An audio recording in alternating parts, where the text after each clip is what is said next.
I'm incredibly excited to have Her Majesty, Colleen Upton. Welcome to my chairs. Thank you. I would love. Would it be okay if you could introduce all of the amazing things that you do and are, because it's incredible. Oh, well, I'm the General Manager for Hutt Gas and Plumbing, which is a firm down in Lower Hutt. Love it. I have been on the Master Plumbers Board and the Plumbers, Gas and Drainlayers Board, which is like the plumbing police. Amazing. Do they wear, like, I feel like master plumbers would have some good capes. Do they have good plumbers' capes? They should have capes. That's a great idea. We'll put that on the agenda for next year. Yeah, that's always right. Up for an opportunity, mate. Absolutely. And a few advisory boards and things to do with And did women. you receive an amazing medal as well? Yes, I got an ONZM, and the New Year's Honours List. That was pretty exciting. Oh, congratulations. It's a real honour to have you in. So what do I need to look out for when hiring a woman? Like, what's some advice you could give me? Well, first of all, you want the best person for the job. Absolutely. And you've got to realise that 50% of the population are women, and so that might be a woman. So first of all, it's just being open-minded about who might walk through your door. I think that's really important to start All right, with. I can do that. Okay. Yeah, open-minded. Yep, first thing. Love it. Not be scared. All right. Because a lot of blokes are scared about hiring their first woman employee on the tools. I don't know why. All right, so what I'm nervous about, I'm a bit nervous about pregnancy. Like, I know I'm not allowed to, like, really address it in an interview situation because I know that's a no-no. Yep. But I just am a bit nervous if, I hire someone and they get pregnant, like, and then they leave the apprenticeship or, like... So we had... I have got 5 women plumbers, gas fitters and drainlayers working for me. Amazing. And we have had one of them that has been pregnant while doing the job, and it's not a disease. They can still do it.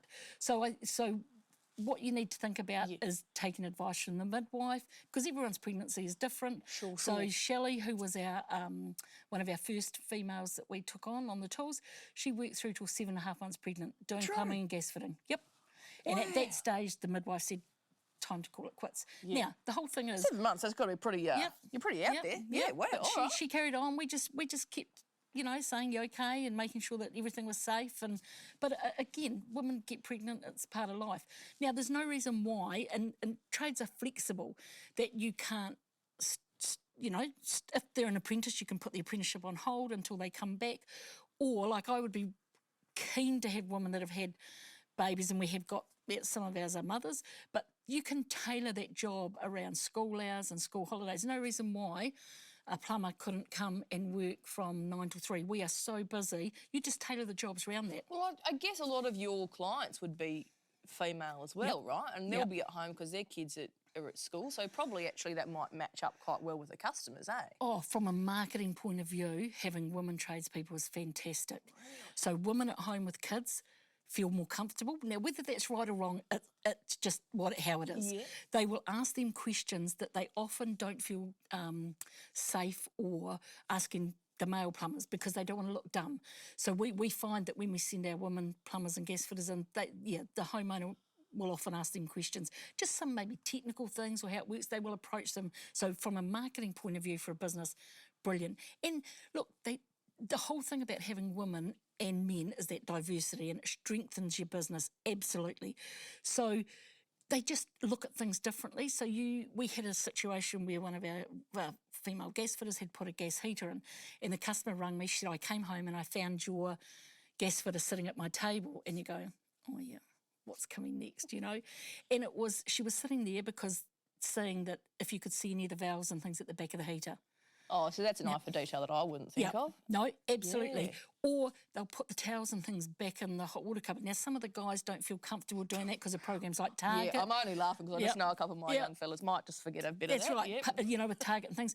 But like one of my female plumbers, she said, if I came home and I had something new done and I walked in and the hot water cylinder was there but all my towels and that are still there and I know I've got to put them away, I go, But she said to come home and all that was done, brilliant. Beautiful eye for detail. Fantastic. Yep. Great for marketing, great for eye for detail. Yep. All right, so what about, I'm a bit nervous about, the Me Too movement and sort of sexual harassment in the workplace. And, as trades, we are a male-dominated industry and we do have a bit of a reputation for some laddish behaviour. So how do you deal with, how do you deal within your own business, but then what kind of advice would you give?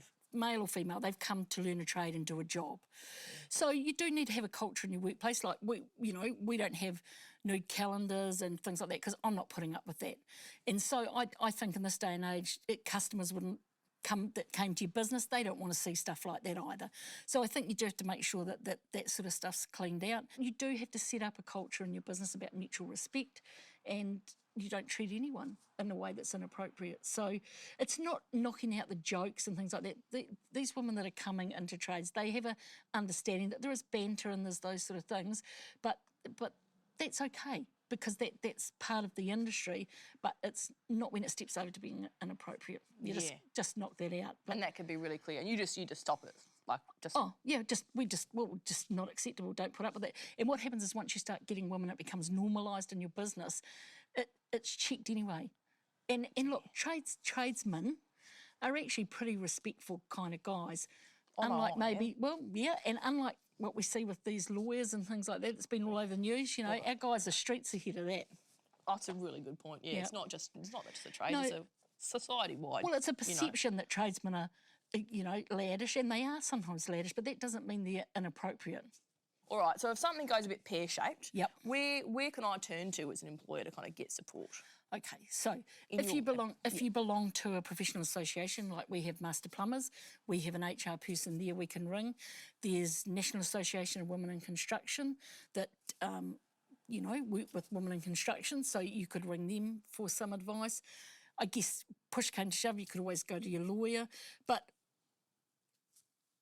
my view is that the chances of that happening, if you've got a good culture in your business that's just about respecting people, because, you know, women aren't some out there sort of species, they're just people, the same as the guys are, that's really unlikely to happen. And have that open door where if you've got a woman who's the only woman in there, that they can come, but you should be doing that with all your staff anyway. I think it's about, if you are looking to bring women into your workplace, start off with going to schools. At careers days, they're always looking for tradespeople to come and talk at careers days. Go there and just have that thing that you are open about hiring males and females. Because again, it's if I can see it, I can be it. And so women will look, and you don't have any women working for you, and so they won't approach you probably. They can be a bit hesitant. But if you start going out and making it known, you know, and it could be giving up a couple of nights to go to a careers day, a careers night, and say, yeah, and, you know, we're looking for staff and we're open, males and females, you know, if this is something you want to come. Some of the women that are really keen to get into the trades are like more in their like late 30s and, you know, so like I'm not going to find them at schools and stuff. Okay, yep. Yeah, so it's more about me going out and just kind of like flying the flag of the day. Yeah, and absolutely that age group of gold to have. I love taking on apprentices that are in their 30s and early 40s. Never be put off by them being a bit older, because they've got life experience, so you won't have to go through all the growing pains often with apprentices. With women and girls, that you're just getting them so much more mature at a younger age. Yeah, so I don't have to be anyone's dad on site. Yeah. Yep. So how long have you been in the industry for? Nearly 30 years. Amazing. So how have you really seen it shift as far as gender equality in your time? And where would you like to see it going? So in our industry, in the 2018 census, there were 12,144 plumbers that identified themselves in the census. There are 54 female apprentices in our trade. Our Plumbers Board don't keep gender numbers, but you would think that maybe there might only be around 100. So I have seen a shift, but it's not fast enough and it's not big enough. And I think of late, in the last few years, we're starting to see it happen a bit more. But again, because we take women, we get women approaching us, that I can see it, I can be it sort of thing. And I want to say to employers out there to not be scared, because you're missing out on gold. Just because people wear a skirt doesn't rule them out of being able to be a bloody good tradesperson. Look, I'm a grown man and I can say the word period, but I'm so I haven't experienced it myself. Like, do they need to take like a whole week off every month, or like how do I manage that, and how do I make it sure it doesn't look like favouritism that I'm just giving them all this time off all the time? But like, how do I manage periods? Okay, Dave, it's not a disease. It's a natural bodily function, and some women may have to take a day off every now and then. But generally what I've found with the 5 women we've had is I don't think any of them have ever taken time off for having a period. Probably the biggest problem to do with periods is, so I get some guys saying to me, oh, they might want to talk to me about their period. And I go, mate, that's highly unlikely. I don't think they want to talk to you about that. But it is having access to toilets, and that is a problem in construction generally, that on commercial sites and things, we need to get our toileting sorted out. And we need to do that to make women feel welcome, because they do belong in construction, but we don't make them feel like they do. But, you know, doctors and surgeons and women can do really responsible jobs, as trades are, and they survive having a period. So I don't think it's something you need to worry about, Dave. All right, that's made me feel much more comfortable. Thank you for answering that question. Yes.